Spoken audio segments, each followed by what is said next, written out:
nik uste dut hori oso importante izan zela transizioan. Ez bakarrikan Euskal Herrian ikuspegitik, hori argi dago, ezta? Euskal Herrian ikuspegitik lau herrialdeen arteko batasunaren aukera zapuztea, transizioan gertatu zen kasik gauzarik importantena izan zen, ezta? Baina Espainiar estatuaren ikuspegitik ere hori demokratizatzeko benetako edo demokratizatze sakon baten aukera zapuzteko ere mugarri importante izan zen. Hori hain momentu hartan, urte haietan, Espainiar estatuan bi helburu markatu zitun, transizioaren ereduak, transizioaren ereduan atzean zeudenek, markatu zituzten bi helburu antzeko mailan kokatzen zituztenak, herrialde katalanak eta Euskal Herria zatikatzeko. Hoiek bi bataila bilakatu ziren, Valentziako bataila eta Nafarroako bataila. Eboluzio ezberdinak izan zituzten, bi bataila hauek, baina bi kasutan lurraldetasuna hausteko, hau da, edo zen nazio eraikuntza proiekturako oinarri, lurralde oinarria hausteko, ezabatzeko borondatea zen.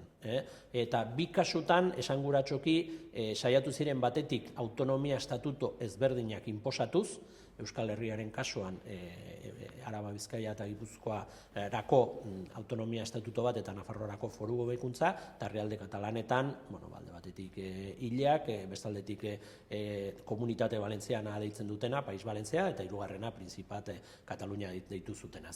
Han nabarmena da hori egin zutela, baina beste prekauzio bat ere hartu zuten, komunitate autonomoaren batuketa konstituzioan debekatzeko, zehazki debekatzeko urratsa eman zutelako. Horrek adierazten du ze garrantzia eman zioten, gauza asko, aukera politiko asko egon zitezken konstituzioan zehazki aipatzen ez direnak. Hori zehazki aipatu zuten, hori pentsatuz komunitate autonomo horiek batzeko aukera oztopatzeko, hori nabarmena da. Beraz, Espainiar estatuaren ikuspegitik oso gauza garrantzitsua izan zen.